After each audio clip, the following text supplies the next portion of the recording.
Assalamualaikum warahmatullahi wabarakatuh. Kami dari kelompok 1 ingin mempresentasikan membuat website berita sederhana menggunakan web dengan PHP, dan MySQL. Di kelompok kami beranggotakan 5 orang.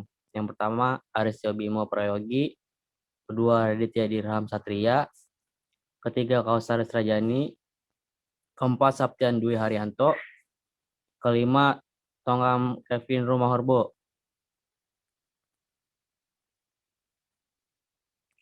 Latar belakang. Berhubungan dengan berjalannya dan berkembangnya berbagai teknologi dalam era globalisasi ini yang sangat dapat membantu dan mempermudah para manusia untuk melakukan dan mengerjakan berbagai macam aktivitas, seperti contohnya untuk membaca berita ataupun mencari informasi tanpa harus membeli koran pada umumnya dengan menunggu kedatangan para penjual koran setiap harinya. Sebagai gambaran umumnya adalah mengenai kebiasaan atau suatu aktivitas yang sering dan sangat disukai oleh manusia, dan kami menentukan mengenai membaca sebagai kebiasaan yang banyak diminati oleh para pencari informasi. Dalam prosedur untuk membaca berita, kita memerlukan sebuah koran untuk dibaca setiap harinya. Maka dari itu, penulis memikirkan mengenai bagaimana kita dapat membaca berita tanpa harus didatangi atau mendatangi tempatnya pembaca atau penjual. Maka kami membuatlah website berita sederhana untuk mempermudah para penggemar baca berita ini dalam menyalurkan hobi mereka dalam membaca berita atau mencari informasi harian.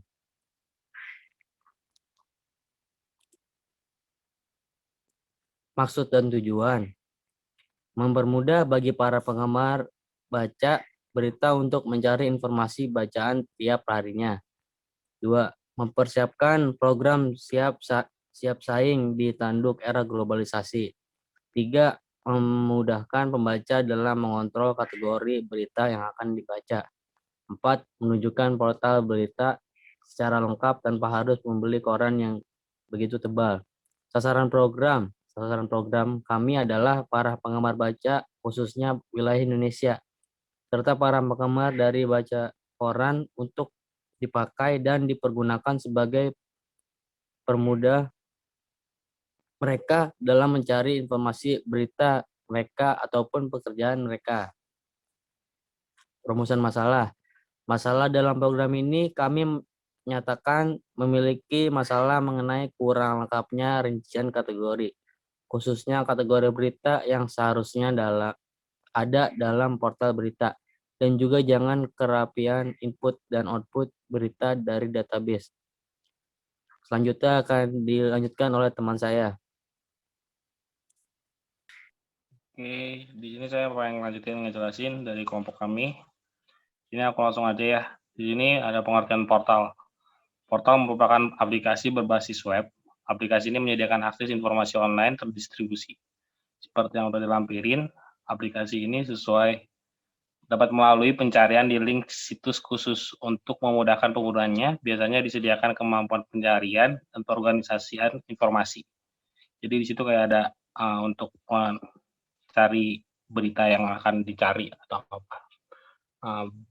Di sini ada pengertian dari berita juga. Berita berasal dari bahasa Sanskerta, tanda kutip virit, atau dalam bahasa Inggrisnya write.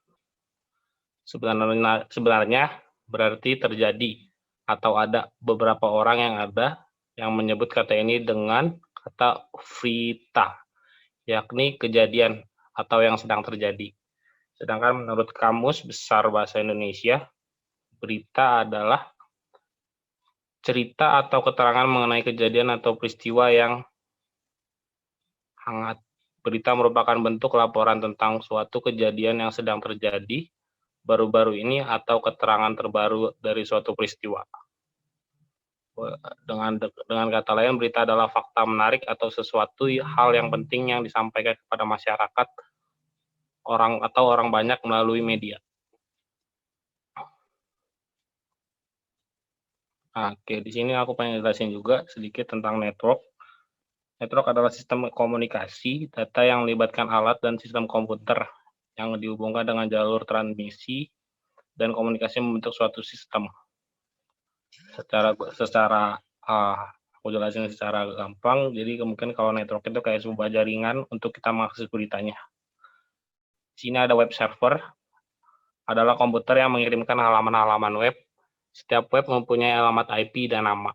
Komputer dapat dijadikan sebagai web server dengan memasang perangkat lunak dan menghubungkan ke jaringan internet. Terdapat banyak perangkat lunak server, baik yang gratis ataupun komersial. Selanjutnya akan dijelasin sama teman saya.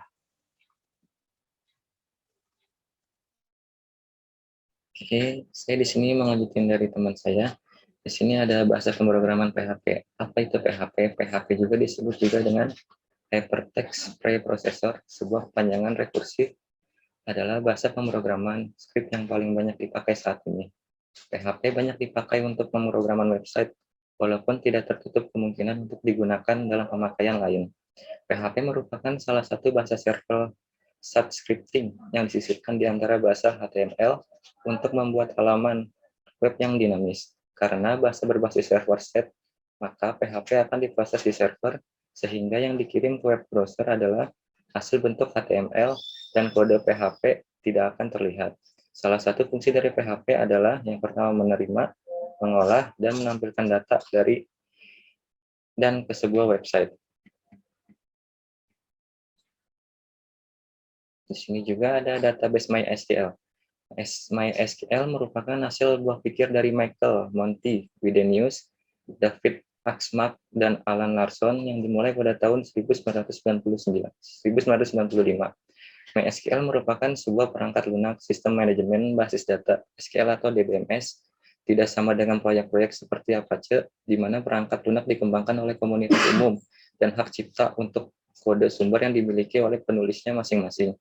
MySQL dimiliki dan disponsori oleh sebuah perusahaan komersial di Swedia, di mana yang memegang hak cipta hampir semua kode sumbernya. MySQL banyak memiliki keistimewaan, di antaranya yang pertama open source, yang kedua portability, yang ketiga multi-user, yang keempat performance tuning, yang kelima command and function, yang keenam column types.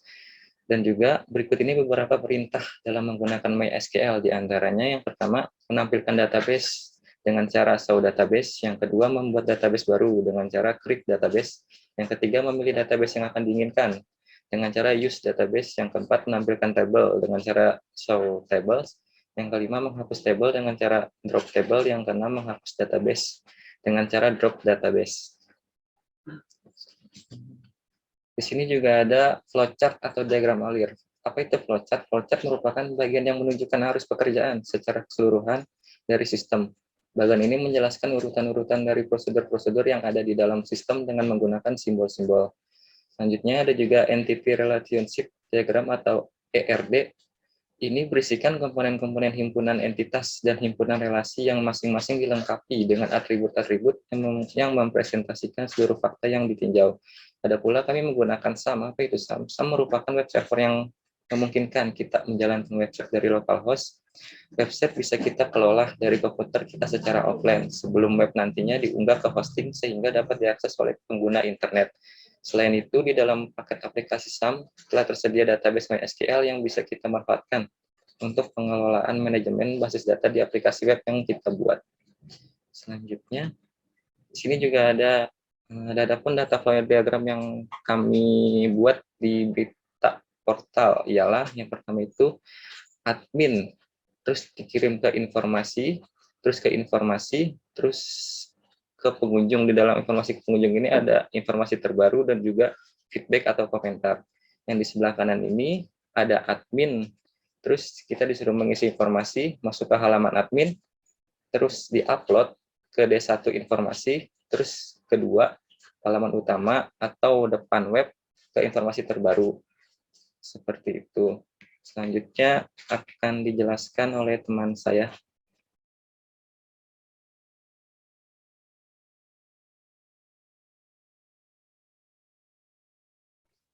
Terima kasih sebelumnya. Saya akan menerangkan flowchart website dan entity relationship diagram untuk alur proyek kita. Dari start, tampilan awal aplikasi, home, profile, kontak kami. Dari home tampilkan home, setelah itu headline berita. Dari profile menuju ke himbauan, setelah itu ke tujuan. Dan kontak kami, tampilkan isi kontak kami, selesai. Dan entity relationship diagram. Dari admin, lalu olah kontak kami. Dari kontak kami, Askes, user, Askes, berita, dan olah.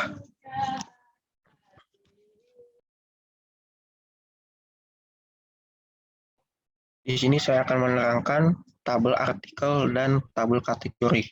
Tabel artikel berfungsi untuk menyiapkan data artikel. Terdapat 8 kolom di bawah tersebut, yaitu ID artikel, kode artikel, judul artikel, dan beberapa lain. Setiap kolom field menggunakan tipe data yang berbeda-beda sesuai dengan karakteristik nilai yang akan ditampung, baik untuk tipe numerik seperti integer maupun tipe string, char, feature, text, ataupun tipe data untuk tanggal, kunci utama, atau primary key. Yang digunakan pada tabel ini adalah ID artikel dengan menggunakan auto inscrum. Fungsi ini adalah fungsi yang ada di database.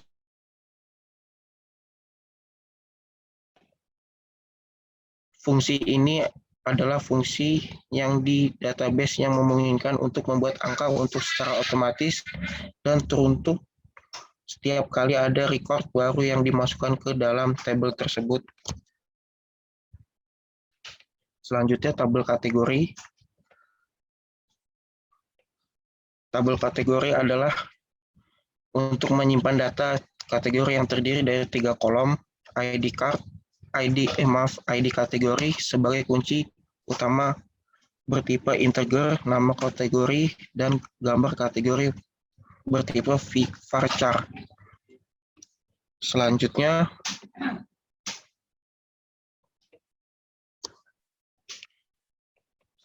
tabel komentar.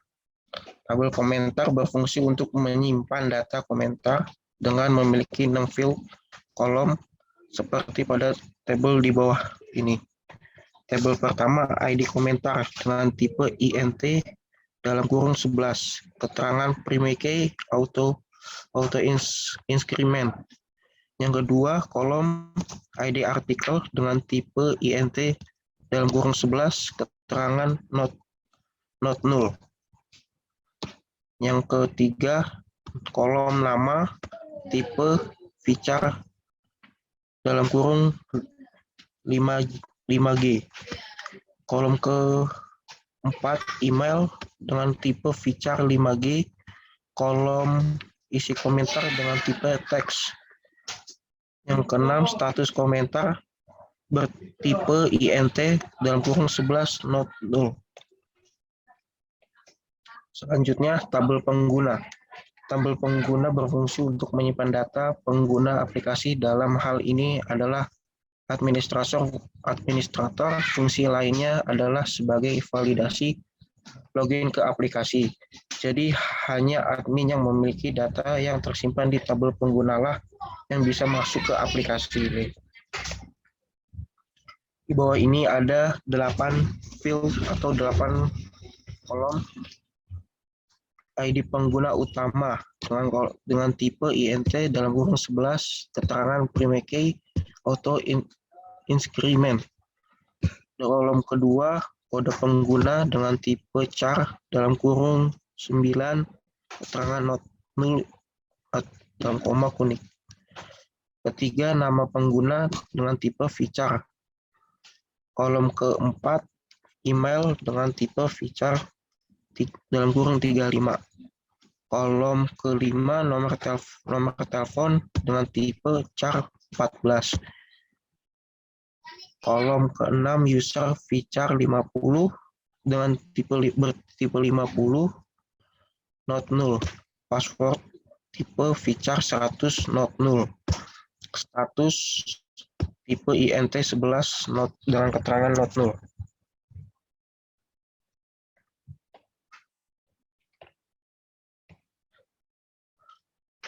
Relasi antar tabel. Relasi antar tabel memberikan mengenai hubungan dari setiap tabel yang saling berkaitan satu dengan yang lain dalam database. Pada gambar di atas ini menggambarkan hubungan dari masing-masing tabel yang saling berkaitan dengan ketergantungan antara suatu dengan yang lain. Masing-masing tabel memiliki kunci utama atau primary key dan akan menjadi kunci tamu foreign key pada tabel yang direlasikan. Misalnya, pada tabel artikel direlasikan dengan tabel kategori field, yang direlasikan adalah ID kategori, di mana field ID kategori di dalam kategori sebagai kunci utama dan menjadi kunci tamu di tabel artikel. Begitu juga pada tabel komentar dan pengguna kunci utama setiap tabel menjadi kunci tamu di tabel artikel. Tabel artikel tidak memiliki relasi atau hubungan dengan tabel lainnya karena hanya berfungsi untuk menyimpan informasi web saja. Selanjutnya akan dibacakan dengan Reddit.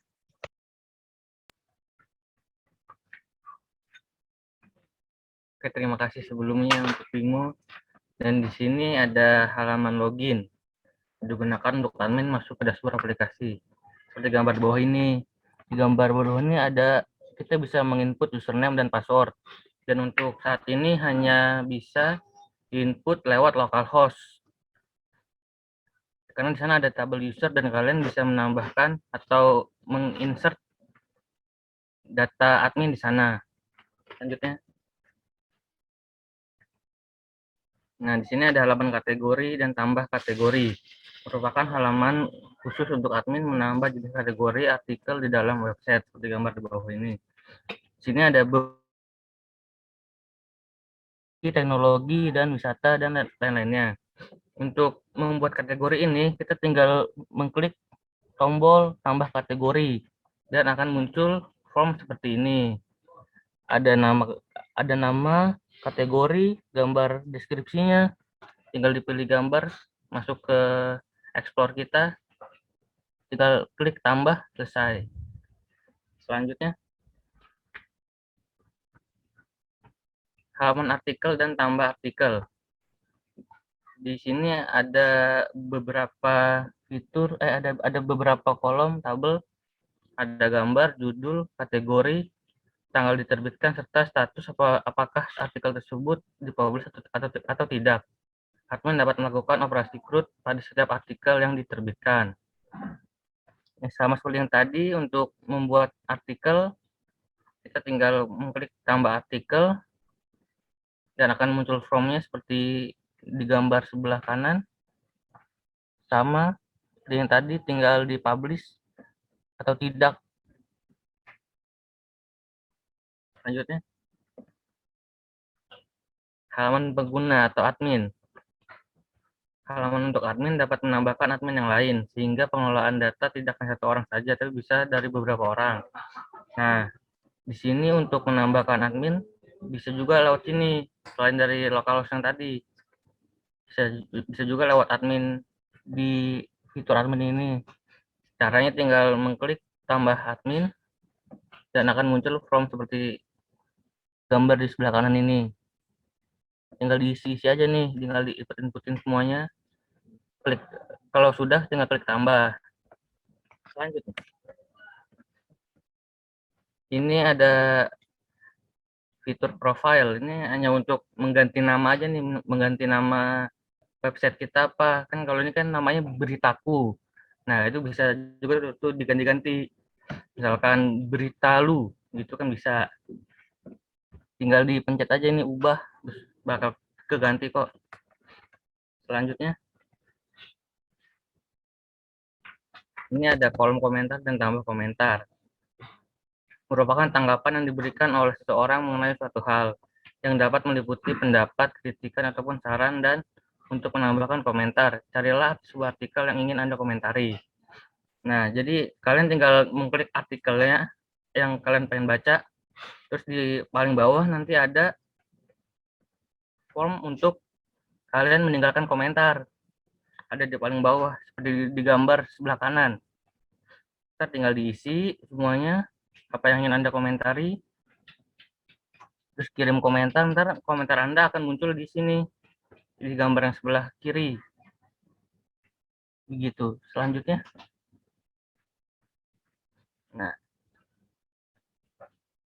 dan kalian jangan lupa untuk adminnya untuk menceklis tombol publish agar komentar yang tadi Anda komentari, yang tadi pengguna komentari, bisa muncul di artikel komentar. Begitu. Selanjutnya.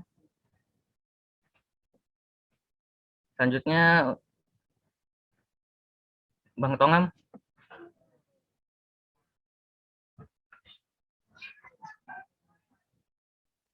Oke, ini saya lanjut jelasin dari tadi yang udah dipresentasiin sama teman-teman. Kesimpulannya dari presentasi kami, dari uraian di atas, dapat diambil kesimpulannya bahwa website beritaku atau portal berita masih bersifat dinamis atau masih bisa berubah-ubah dan masih menggunakan localhost atau server lokal untuk menyimpan data-data yang hanya bisa diinput oleh admin.